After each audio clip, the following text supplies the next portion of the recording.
Tinokuchingamidzai kuchechi yeChrist Embassy Yepamhepo yatinoita muchishona. Iko zvino hapachina chikonzero chokupedza svondo rose usina kupinda chechi, nokuti painopindwa unenge usipo, kuda wakanga uri kubasa pakaenda vamwe kuchechi, kuda wakanga uri parwendo, kuda chechi yeChrist Embassy haisati yakuwanikwa kwaunogara, kana kuti unofarira hako kudzidza shoko raMwari nechishona.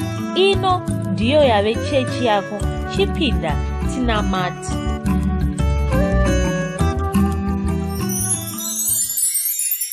Tinokuchingamidzai zvakare kuchechi yedu yeChrist Embassy iyo yatinoita paMhepo. Ndinovimba makava nesvondo rakanaka, makakomborerwa neshoko raMwari iro raiuya kwamuri svondo rose. Makadzidza zvakawanda kuburikidza neshoko raMwari rataitumira. Iko zvino yava nguva yekuti timbonyengetera. Tinoda kuti tinyengetere pamusoro peavo vasati vagamuchira Jesu Kristu. Kunyanya-nyanya senguva inei apo tiri kupemberera kuzvarwa kwaIshe Jesu Kristu. Tinonamata kuti vanhu vagamuchira Jesu Kristu vave nokuziva kuti Jesu Kristu akazvarirwa ivo, akavinga ivo kuti vagowana upenyu usingaperi. Saka nguva ino ngatinamatei. Mwari Baba samasimba, tinokutendai Jehovha nemukana wamatipa uno nhasi. Tokutendai samasimba apo tiri kunamata pamusoro peavo vasati vagamuchira Jesu Kristu. Tinovanamatira nomuzita raIshe Jesu Kristu kuti meso yavo avhurwe, vagone kunzwawo shoko raMwari. Shoko raMwari ripinde mukati memwoyo yavo. Vagamuchire Jesu Kristu kuti ave Ishe nomuponesi woupenyu hwavo. Vave nokuziva kuti Christmas izuva iro ratinopemberera Jesu Kristu kuuya kwavo panyika pano, kuzvarwa kwavo panyika pano, zvichiburikidza ivo kuzvarirwa ivo vanhu. Tinonamata kuti meso yavo paanovhurwa vachava nokunzwisisa shoko raMwari, uyezve vachava vanogamuchira Jesu Kristu kuti ave Ishe nomuponesi woupenyu hwavo. Tinokutendai samasimba nenguva ino iyo yatiri kupemberera kuzvarwa kwaIshe Jesu Kristu. Tiri kupemberera kuzvarwa kwedu isu nokuti isu tiri muna Kristu. Tinokutendai Jehovha, tinokutendai samasimba nemuzita raIshe Jesu Kristu. Amen. Iko zvino toda kuti tinamate nedzimwe ndimi tichitenda Mwari nekuda kweshoko raMwari ratinaro mukati meino svondo neshoko rese ratichanga tichawana nguva yose kubva nhasi zvichienda mberi. Ngatinamatei nedzimwe ndimi. Ribo song tarada bashaka te de koze ligamora te de kipo katela ga. Libro zokomora te de keiza liga bronda te de kosa kimoria. Lande moria te de koze lidra gibo graska patagele te de kiza ligaria. Libro sakimora te de conte ligaria te de ketrika te de gibo grace gaboshia. Lo sokomora te de kentila te de kipokrada galari. La libro zoligia te de koze te de kipokrada kipokate de consile gra. Maraba sonte de boshaka te de koze liga. Galeze kimora te de consile gai. Landa mosota te de cose ligia te de consile trigami como gai. Amen. Towane sondo rakanaka. Iko zvino yavanguva yekuti tinge tichinzwa shoko raMwari. Parichanzwa shoko raMwari, chekutanga tichanzwa shoko raMwari kuburikidza neRhapsody. Tobvepo kwaya ichatiimbira, tobvepo tozonzwa shoko raMwari rachapiwa namufundisi. Muve nesondo rakanaka. Tatende. Chidzidzo chedu cheRhapsody chatinopiwa namufundisi Chris Oyakilome. Musoro wenyaya unoti shoko riri mumwoyo yedu. 2 Vakorinde 4:6 inoti nokuti Mwari wakareva kuti chiedza chibude parima ndiye wakavhenekera mumwoyo yedu kuti atipe chiedza chokuziva kubwinya kwaMwari kunoonekwa pachiso chaJesu Kristu. Ishe Jesu chiedza ndicho chiedza chenyika, ndivo vanovhenekera murima. Rima harigoni kukurira chiedza ichi. Izvi ndizvo zvinotaura Bhaibheri. Chiedza ichi ndicho chakavhenekera mumwoyo yedu, ndicho chinoita kuti tizive kubwinya kwaMwari. Kubwinya uku ndiko kuri pachiso chaJesu Kristu. Izvi ndizvo zvataratidzwa mundima yatavhura nayo. Asi ndima iyi inorevei? Shoko raMwari chiedza. Izvi ndizvo zvinotaura Bhaibheri. Tinozviverenga muna Mapisarema 119:105. Chiedza ichi chiri mumwoyo yedu. Izvi zvinoreva kuti muupenyu hwako hamuchisina rima. Hauchisiri munhu akavhiringika. Zvinhu zvose zvajeka muupenyu hwako. Wava nechiedza. Shoko raMwari ndicho chiedza ichi, saka upenyu hwako hwava negwara, hwarongeka. Izvi ndizvo zvatinoona muna John 8 ndima 12. Ndima iyi inotaura ichiti, ndini chiedza chenyika, unonditevera haangatongofambi murima, asi uchava chiedza choupenyu. Meso emwoyo wako ava nechiedza, saka wava kuziva zvawakadanirwa naMwari, wava kunzwisisa zvinhu izvi, wava kuziva nezvepfuma yako. Pfuma iyi yakakura. Shoko raMwari rakaiswa mumwoyo mako, ndimo marava kugara. Saka wava kugona kutaura kuti wava weropa revaMwari, wava kutaura izvi wakashinga. Simba raMwari ndiro rawava kushandisa, wava munhu anobudirira pane zvaanoita, wava kugona kukurira zvose zvaunosangana nazvo. Shoko raMwari chiedza, asi zvazvisizvo zvoga. Shoko iri ichokwadiwo. Izvi ndizvo zvatinoratidzwa muna John 17 ndima 17. Ndima iyi inotaura ichiti, shoko renyu ndiro chokwadi. Saka chokwadi chava kugara mukati mako. Idzi nhau dzinoshamisa. Chokwadi ndicho chiedza chavo. Chokwadi ndiro shoko ravo. Ndicho chokwadi chavava kurarama nacho iwe. Iwe wakazvarwa naMwari. Ichi ndicho chokwadi. Wakakurira Satani. Wakakurira nyika ino. Wakakurira upenyu hwenyika ino. Mukuru wacho ndiye anogara mukati mako. Akadarika vose vari panyika pano. Wava kugara mune imwe nzvimbo. Nzvimbo iyi inonzi Kristu. Ichi ndechimwe chokwadi zvekare. Zvirwere hazvina simba pamunhu anogara munzvimbo iyi. Matenda haana simba pamunhu anogara munzvimbo iyi. Wabatanidzwa neshoko raMwari. Izvi zvinoreva kuti wakakurira chirwere cheshuga. Wakakurira zvirwere zvemwoyo. Wakakurira zvirwere zvechipfuva. Wakakurira nhuta. Gomarara richagona kukukurira mumuviri wako zvekare. Zvirwere zvechibereko hazvichagona kukurira muviri wako. Hapachina cherima chichagona kukurira muviri wako. Muviri wako yava temberi yaMweya Mutsvene. Mweya Mutsvene ava vava kugara mauri. Vanowanikwa mutsinga dzako dzose. Vanowanikwa munhengo dzose dzemuviri wako. Haleluya. Izvi ndizvo zvimwe zvatinopemberera pakisimusi izvi. Tinopemberera shoko raMwari. Shoko iri rava mumwoyo yedu. Namata mumashure mangu uchiti, Baba vekudenga vandinoda, ndinokutendai. Makatipa mwanakomana wenyu. Makamupa kwatiri sechipo. Vava kugara mukati mangu. Vakauya netwavo twose. Mavari ndimo mandava kurarama. Mavari ndimo mandinofamba ndiri. Mavari ndimo mandinowana upenyu hwangu. Ndakazvarwa naMwari. Ndakakwana muna Kristu. Saka hapana dambudziko ringagona kundikurira. Ndava mupenyu kuna Mwari. Mweya wangu wava kuziva Mwari. Mwoyo wangu nemuviri wangu wenyama zvava kuziva Mwari. Kristu ndiwo simba randava kushandisa. Saka hapana chinhu chandisingagoni kuita. Haleluya.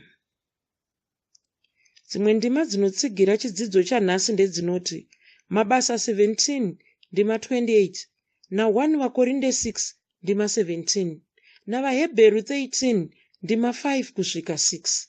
Tatenda. Tinokunamata Ishe, tinokunamata, tinokunamata Ishe, tinokunamata, ukuru wenyu unoshamisa, tinokunamata.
Haleluya.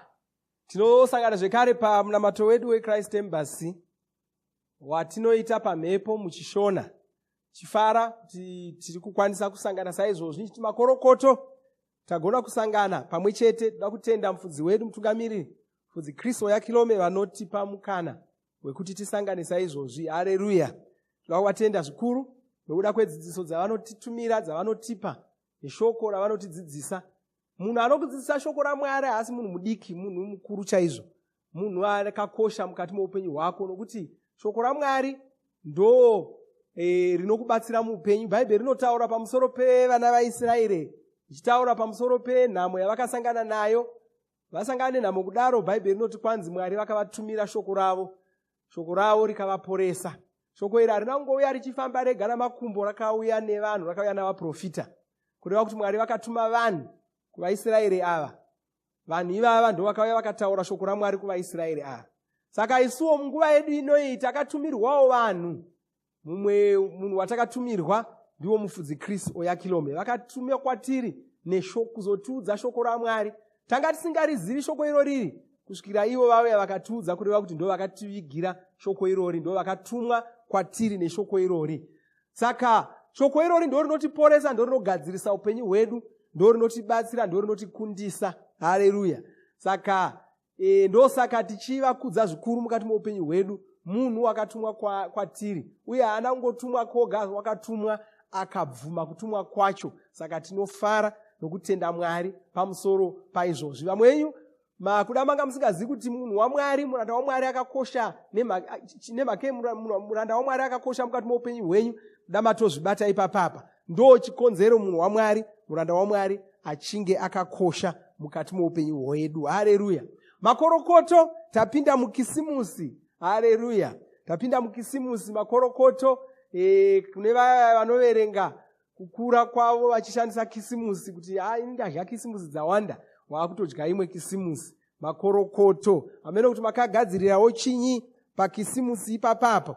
Asi sunungukai, farai, izuva ratinorangarira kuzvarwa kwaKristu, kuzvarwa kwaJesu Kristu anova ndiwo muponesi wedu. Ndo zuva ratinorangarira irori. Haleluya. Kuna vamwe vanoda kuita nharo vachiti hausiwo musi wakazvarwa Jesu Kristu. Izvozvo hazvina basa, hatinei nazvo. Chatiri kutaura ndechokuti musi wekisimusi ndo musi watinorangarira kuzvarwa kwavo. Haleluya. Saka kurangarira kuzvarwa kwomunhu chinhu chaunoita pawadira. Chero iwo kuzvarwa kwako unogona kukurangarira pazuva raunenge wakasununguka, raunenge wawana mari, raunenge wasangana neshamwari dzako kuti zvatasangana kudai chiregai timbopemberera kuzvarwa kwangu. Wakasununguka kuita saizvozvo, hapana mhosva ipapapo. Saka izuva ratinorangarira kuzvarwa kwaKristu. Haleluya.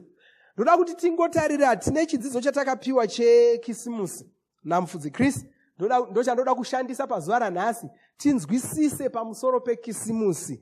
Chidzidzo ichi chakanzi kisimusi zvinoreva kuti shoko raMwari rava kushanda mauri. Vakatora muna Johani 1:14, shoko rakazova nyama rikagara pakati pedu, tikaona kubwinya kwake, kubwinya sokwakaberekwa mumwe chete waBaba, azere nenyasha nezvokwadi. Haleluya. Todzidziswa ipapo kwanzi mashoko aya anoshamisa. Jesu ndiwo mutana wemakore, ndiwo shoko raMwari, asi vakashanduka vakava munhu wenyama, vakabva vauya panyika vakazogara nesu. Vakanga vazere nyasha, vakanga vari chokwadi.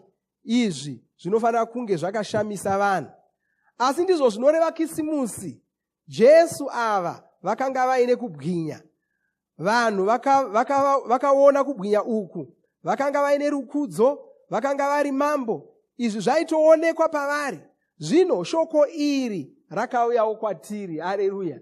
Kwanzi Jesu ishoko raMwari rakashanduka rikava munhu wenyama, rikauya rikagara pamwe chete nesu. Ndo kisimusi iyoyo. Mwari, shoko raMwari rakauya rikagara pamwe chete nesu, rakaita munhu wenyama, rakafananawo nesu, rikauya rikagara pamwe chete nesu, kureva kuti taakugona kudyidzana neshoko iri. Nokuti kana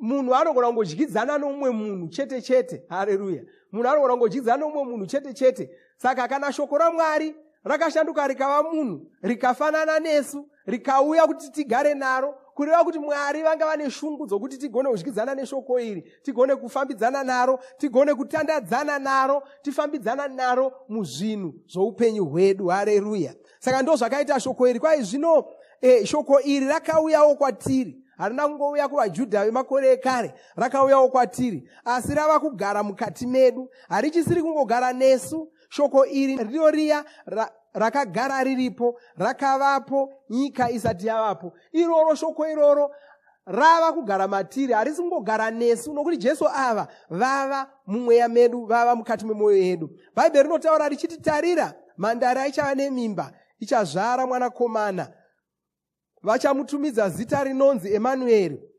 Ndokuti kana zvichishandurwa, Mwari unesu. Tinoverenga mashoko aya muna Mateyo 1:23. Jesu vakauya vari Emanueri, vakauya vakagara nevanhu. Emanueri zvinoreva kuti Mwari ava kugara pamwe chete nesu. Saka vakauya vakagara nevanhu, asi nhasi vava kugara matiri. Saka Jesu havachisingori Emanueri kwatiri, vava kugara mukati medu, havachisiri kungogara nesu, vava kugara matiri. Ivo ndivo shoko raMwari, ndiro shoko rinogara matiri, ndiro shoko riri kushanda muupenyu hwedu. Izvi ndizvo zvatinoverenga muna vaKorose 1:26-27. Ndima inoti, ndicho chakavanzika chakanga chakafukidzwa kubvira pakutanga kwenguva nendudzi, asi zvino chakaratidzwa vatsvene vake, chokuti Kristu mukati menyu, kwete kuti Kristu anofamba nemi kana kuti anogara nemi. Kristu mukati menyu tariro yokubwinya. Haleluya. Izvi zvinoshamisa zvikuru. Shoko raMwari rava kugara mukati mako. Nzwisisa izvozvo. Shoko raMwari rava kugara mukati mako. Izvi ndizvo zvinoreva kisimusi. Ndosaka uchifanira kufara. Saka paunenge uchipemberera kisimusi uri kufara kuti shoko raMwari rava kugara mukati mangu. Ndakufamba ndakaritakura.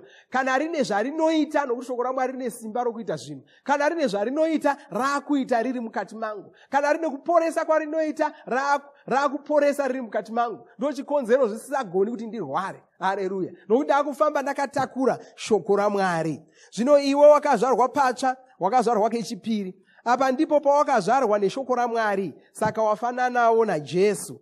Wava shoko raMwari. Uri shoko rakaitwa munhu wenyama. Izvi ndizvo zvatinoverenga muna 1 Petro 1 ndima 23. Ndima iyi inotaura ichiti, nokuti makaberekwa kutsva, zvisingabvi pambeu inoora, asi pane isingaori, neshoko raMwari benyu rinogara nokusingaperi. Jakobho 1 ndima 18 inotiratidza zvimwe chete izvozvi. Inoti, nokuda kwake wakatibereka neshoko rezvokwadi, kuti isu tiite sechibereko chokutanga chezvisikwa zvake. Mwari ngavaropafadzwe. Saka shoko raMwari rakashanduka, rakava munhu wenyama. Munhu uyu akafamba panyika pano, akanga aine kubwinya. Vanhu vakaona kubwinya uku. Munhu uyu akazourawa, asi Mwari vakamumutsa kuvakafa, vakamutaridza zvekare kuvanhu. Hapana akagona kupikisa kuti akanga amuka pachokwadi. Zvino munhu uyu ava kugara mukati mako. Newevo wava kurarama upenyu hwako maari. Ndizvo zvinoreva kisimusi. Shoko rakauya, Kristu vakazvarwa, vakararama panyika, vakafa. Izvi ndizvo zvakaita kuti vagone kuzvarwa mumwoyo yedu. Nhasi vava mauri, vava kugaramo nokusingaperi. Haleluya. Kristu ava ndivo vakanga vambotaurwa nevaprofita.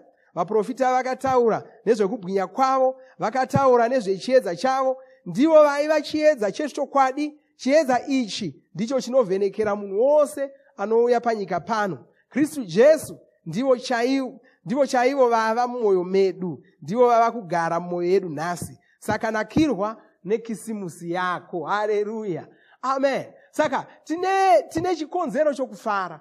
Takaitirwa nyasha. Takaitirwa zvakawanda. Munozwa vanhu vanofarira kuimba vachipembera vachiti takaitirwa nyasha. Ndo nyasha dzatakaitirwa naMwari idzi.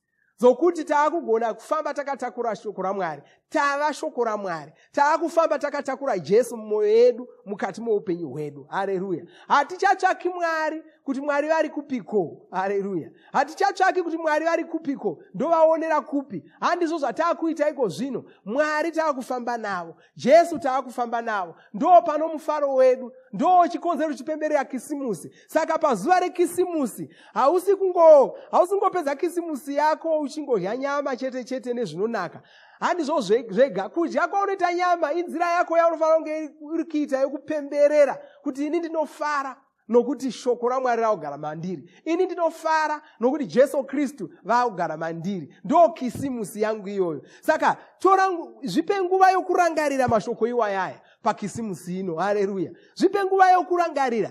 Uye unoirangarira sei? Uri wega unogona kugara pasi uchiverenga mashoko iwaya, uchidzidza mashoko iwaya, uchiverenga pamusoro pekisimusi saizvozvo. Uye zvekare wasangana nevamwe, usamanyira kungotaura dzimwe nyaya dzose. Taurawo mashoko iwaya. Tauriranai seshamwari. Tauriranai semhuri. Rangaridzanai pamusoro pezvikuru zvatakaitirwa naMwari, zvakakosha zvatakaitirwa naMwari pakutuma kwavakaita Jesu Kristu. Haleluya. Saka Mwari vakuropafadze. Iva nekisimusi yakanaka. Nakirwa nekisimusi yako pamunofara pese, pamunotandara nehama neshamwari, pamunodya. Haleluya. Muchiita zvese zvamungaita kufara nokutandadzana. Rangarirai mashoko makuru iwaya. Kudzai Kristu mumwoyo yenyu. Haleluya. Ngatinamatei. Baba, tinokutendai, ndinokurumbidzai, ndinopa mbiri kwamuri, ndinopa kudzo nerumbidzo kuzita renyu Baba. Ndinokutendai Ishe Jesu nokuti makauya mukafa pamuchinjikwa, mukamuka zvakare kuvakafa, mukamuka mava noupenyu hutsva hunova ihwo upenyu hutsva hwataakurarama iko zvino. Makaita kuti zvigoneke kuti nesuwo tizvarwe kechipiri, tizvarwe patsva. Shoko raMwari ndo rava matiri. imi makugara matiri kubudzana mweya mutsvene uye kubudisa neshoko raMwari ramakatipa. Tinokutendai, tinopemberera chiitiko chikuru ichochi, tinopemberera chishamiso chikuru ichochi. Tava shoko raMwari, tava Kristu, tava Jesu anoonekwa nenyika ino. Chikomborero chikuru zvakadii, maropafadzo makuru zvakadii, kukudzwa kukuru zvinoshamisa. Tinokutendai, tinopemberera chiKristu ichochi, tinopemberera zvamakatiitira izvozvi, uye tinogovana upenyu hwouna vanhu vese vatinosangana navo pakisimusi ino. Ndinonamatira mumwe nomumwe watiri kunamata naye, ndinonamatira mhuri yese munyika dzedu dzese nezita raJesu Kristu. Ndinonamata kuchengetedzwa kwavo pavanofamba, pavanotandara, pavanoita mabasa avo ese, pavanotandara nemhuri dzavo. Ndinotaura kuti vakachengetedzwa. Ndinodzingira kure mweya yose yetsaona, mweya yose ingada kuparadza upenyu hwavo, ingada kuparadza mhuri. Ndinodzingira kure nezita raJesu Kristu, ndichiti vana vaMwari vakachengetedzeka, mhuri yeZimbabwe yakachengetedzeka, mhuri dzose kunyika dzese dzatiri dzakachengetedzeka muzita raJesu Kristu. Amen. Haleluya. Zvakanakai, ngatisangana zvekare musvondo rinouya tichinamata pamwe chete. Takutopinda mugore ra2018. Saka svondo yedu yatinosangana musvondo rinouya tinenge takutoti bye bye kuna 2017. Takupinda muna 2018. Mwari wakuropafadzei. Amen. Tinovimba makomborerwa nemunamato wesvondo rino. Kana manga musati mazvarwa patsva, namatai mumashure mangu, muchidudza, muchirevesa.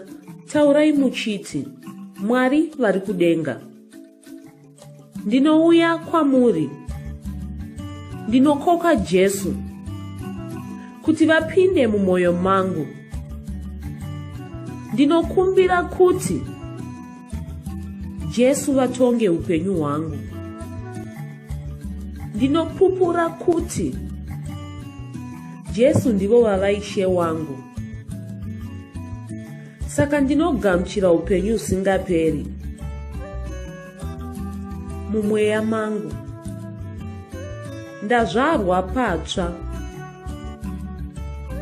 ndava chisikwa chitsva. Ndinokutendai. Amen. Makorokoto mazvarwa patsva, tinokugamuchirai muchechi yeChrist Embassy. Titumirei zita renyu nekwamunogara. Munogona kutumira iri SMS kana WhatsApp pa 0772215931 kana kutuma tsamba pa shona@gmail.com. Muchida kupa mpiro yenyu neEco Cash, rovai namba *151*2*5*58225# motevera zvinenge zviri kutaurwa neEco Cash ipapo. Kana muine nhare dzemazuva ano munogona kushandisa KingsPay kupa mpiro yenyu. Shandisai kodi inoti TNIOG nemavara makuru. Musi wa31 Jita tichange tiine shumiro yekuvhura gore idzva. Pashumiro iyi mufudzi Chris vanenge vachitipa chiprofita chegore ra2018. Tinokurudzira kuti mupinde mushumiro iyi musi uyu muwane shoko rechiprofita ramuchafamba naro mugore ra2018. Shumiro iyi ichange ichibuda panhepfenhuro yeLove Set nepaZTV. Tichange tichinamata nekutsanya musi wa29, 30 na31 Jita. Tinomuka takatsanya tichizodya manheru. Tinenge tichitsvaka kunzwisisa zvatakarongerwa naMwari mugore ra2018. Saka batana nesu unamate uchigadzirira gore ra2018. Kana manga musati mapa mpiro yenyu yenhendo, makasununguka kuipa, tiri kupa mpiro iyi tichitenda Mwari kuti vakatiropafadza mugore rino rose. Vatende nokuda kweupenyu, utano hwakanaka, mari yawakawana mugore rino, zvinhu zvawakakunda neshoko raMwari rawakadzidza mugore rino. Tinokurudzira kuti musadarikwe nezvidzidzo zveRhapsody zvatinotuma zuva roga roga. Zvidzidzei kuti shoko riwande mamuri mogone kumirisana nezvinhu zvinonetsa muupenyu. Batanaiwo namufudzi Chris paminamato yatinoita muvhuro chitatu nechishanu masikati nemanheru. Tinokurudzira kuti vaya vanga vasara nezvidzidzo zvishoma mupedzise muwane zvitupa zvenyu. Mava kugona kuwana Rhapsody paSMS kunyange musiri paWhatsApp panhare dzeIconet rovai *205# mosarudza Daily Devotionals subscribe Shona Rhapsody muchishona. Ibvai masarudza kuwana Rhapsody renyu pasvondo kana pamwedzi wose kuti musafanire kurirangarira kurikumbira zuva rimwe nerimwe. Mangwana ikisimusi, makorokoto. Tichakutumirai munamato wekisimusi, sagarai makateya. Munamato uno munoubata pa WhatsApp, pa YouTube, panoti Shona Online Church nepa www.ce-shonachurch.org. Ivai nesvondo rakanaka.